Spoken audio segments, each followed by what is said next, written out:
So, good morning and welcome back to Daily Transfer Update. Only 2 days to go. 2 days to go. Yesterday was fantastic news. We signed a centre-back, getting Pablo Mari. Welcome to Arsenal Football Club, my friends. Now, everyone's become an expert on Pablo Mari in the last couple of days, or over the last, 5-6 days or whatever it is since he landed at Heathrow the first time round. That then went all up in the air.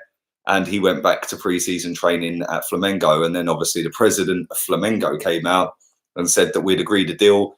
We'd gone back on the deal and we called him back. Now, obviously that deal did eventually go through yesterday. And it wasn't actually a signing in terms of a full signing, a proper transfer. It was a loan deal with an option to buy.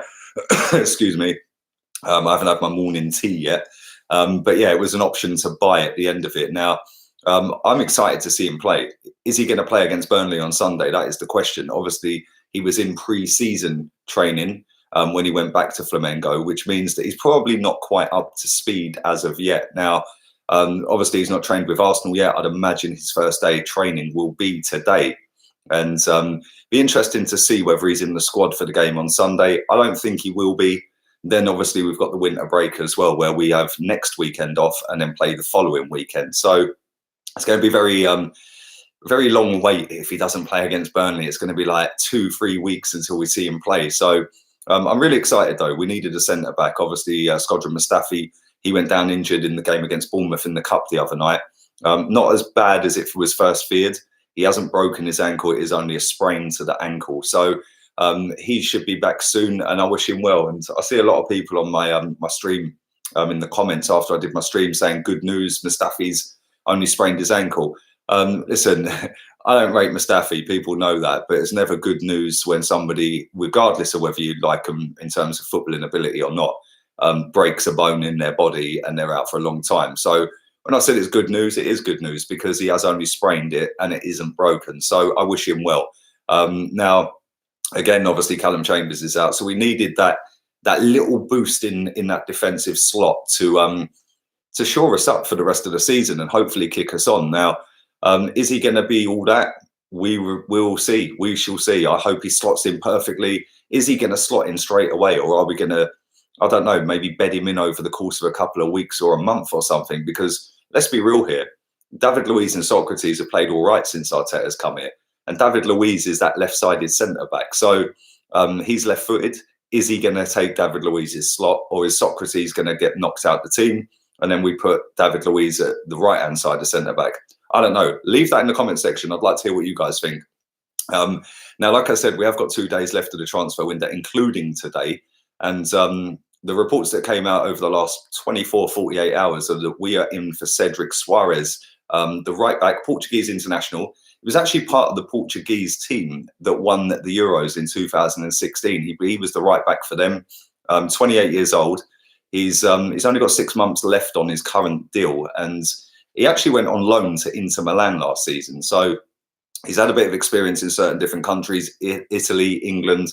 I believe, I may have got this wrong, but I believe he was at Sporting Lisbon. A lot of the Portuguese players start their career off at Sporting Lisbon. So he's had a bit of experience travelling around Europe playing for various different clubs. Now, they signed yesterday Kyle Walker-Peters from Tottenham on loan until the end of the season.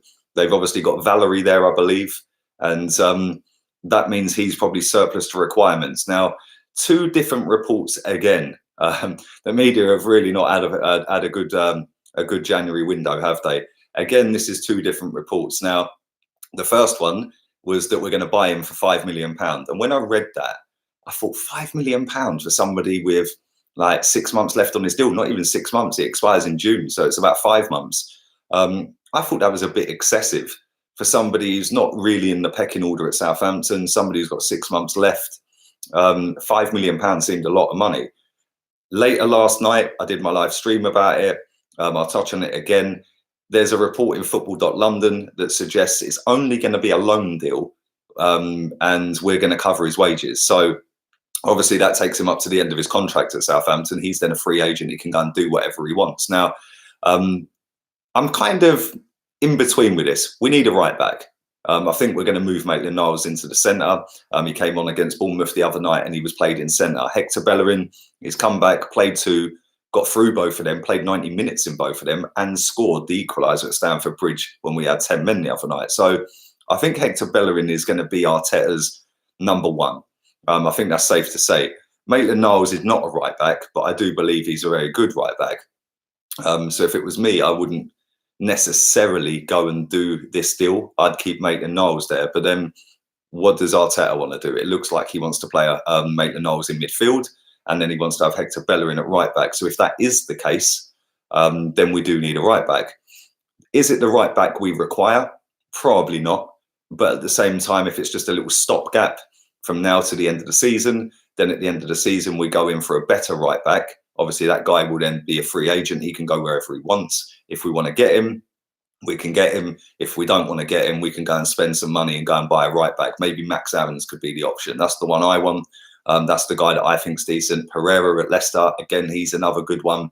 But I think this deal will be done. I'm pretty confident it'll be done. Whether it's a full deal or not remains to be seen. I'd imagine it'll probably be a loan deal. Loan FC. But yeah, that should be wrapped up. Like I said, they've signed Kyle Walker-Peters from Tottenham on loan, and they've got Valerie there as well. So I think that over the next 40 hours or so that's left of this transfer window, I think that we will see him sign for Arsenal on loan. Now, let's move on to Aubameyang. A lot of stories this January about Aubameyang and whether he's going to Barcelona, whether he's going to sign a new deal, whether he's going PSG, Real Madrid, so on and so forth. Now, Barcelona have basically quashed all of that, really. They're not in the market for him necessarily. And the reason I say that is they put a bid in yesterday that was swiftly rejected for Richarlison from Everton, £85 million. Now, that's a serious amount of money for Richarlison. He's a good player, don't get me wrong, but 85 million. Yes, he's good. Yes, he scores goals. Yes, he's a little bit raw, a little bit rugged, rough around the edges. But I do like him, and I do think he's a very good player. But for £85 million, I think Barcelona could potentially go and get Aubameyang and have change, and they've got the finished article. I don't think they're going to go in for Aubameyang. I don't think that's going to happen in this January window, at least anyway. The fear with Aubameyang is he's only got 18 or less than 18 months. He's got 17 months left now. And then he goes into the final year of his contract in the summer. So he's going to hold all the cards. What happens with that one, I don't know. But I think with 2 days left, it's going to take a monumental effort from anybody to prize Aubameyang away from Arsenal. So I don't think that'll happen. Let's move on to the last player I want to talk about very quickly, and that is John Fleck, the Sheffield United midfielder. Now, we were rumoured to be in for him about a week or two ago. So I think that this is something that could potentially be done. I think he's taken to the league so well. Very, very good midfielder. Pretty much what we need in that midfield, a little bit of steel. Somebody that's just... this is going to sound really wrong because I'm not comparing him to Jordan Henderson. I think Jordan Henderson's a lot better footballer, but somebody in that mould, somebody that's not the all singing, all dancing flair midfielder, somebody that's just a hard worker, gets the ball, keeps it simple and keeps it moving. But he does his defensive work good, forward work good, he gets his foot in, he makes a tackle, etc., etc., etc. And the fee that's reported on this one this morning is about £20 million. Now, I think we should go and do that deal. I genuinely think we should go and do that deal. And if we went in for £20 million, no disrespect to Sheffield United, I think that he'd go. I genuinely think he'd say, do you know what? It's Arsenal.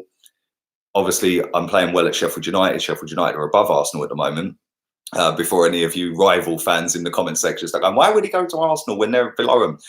Listen, it's Arsenal Football Club. We've still got a big pulling power as a club. But for me, I think we should go and do that deal. And for £20 million, you wave that £20 million carrot at Sheffield United, that's a lot of money, especially when they paid next to nothing for him. So I think we should go and do that. But again, leave that in the comment section and let me know what you think. Don't forget, I will be back at 5 o'clock and 9 o'clock live stream. If we do announce any deals before that, I will go live straight away as normal. On the ball on this channel as always. And also on deadline day, I'm going to live stream the last daily transfer update in the morning when I get up. And then I'll be doing 2 marathon streams. The first one will be about 1 o'clock UK time, where I'll go for a good couple of hours looking at all the transfers that are going through, not just for Arsenal, but for everyone. And then 8 o'clock UK time, I'll go through to about half hour after the window's shut at 11 o'clock. So about half 11, I'll finish that one up. So come and join in, subscribe if you're new, share the content around, and don't forget, stick a thumbs up. Very quickly, also, please go and check out my Facebook and my Insta. The links are in the description. So all have a wonderful Thursday, whatever it is you're doing. And I will be back later. Hopefully, fingers crossed, we can announce another deal by then, and you'll see my mug again before 5 o'clock. So until then, have a wicked day. Laters, peeps.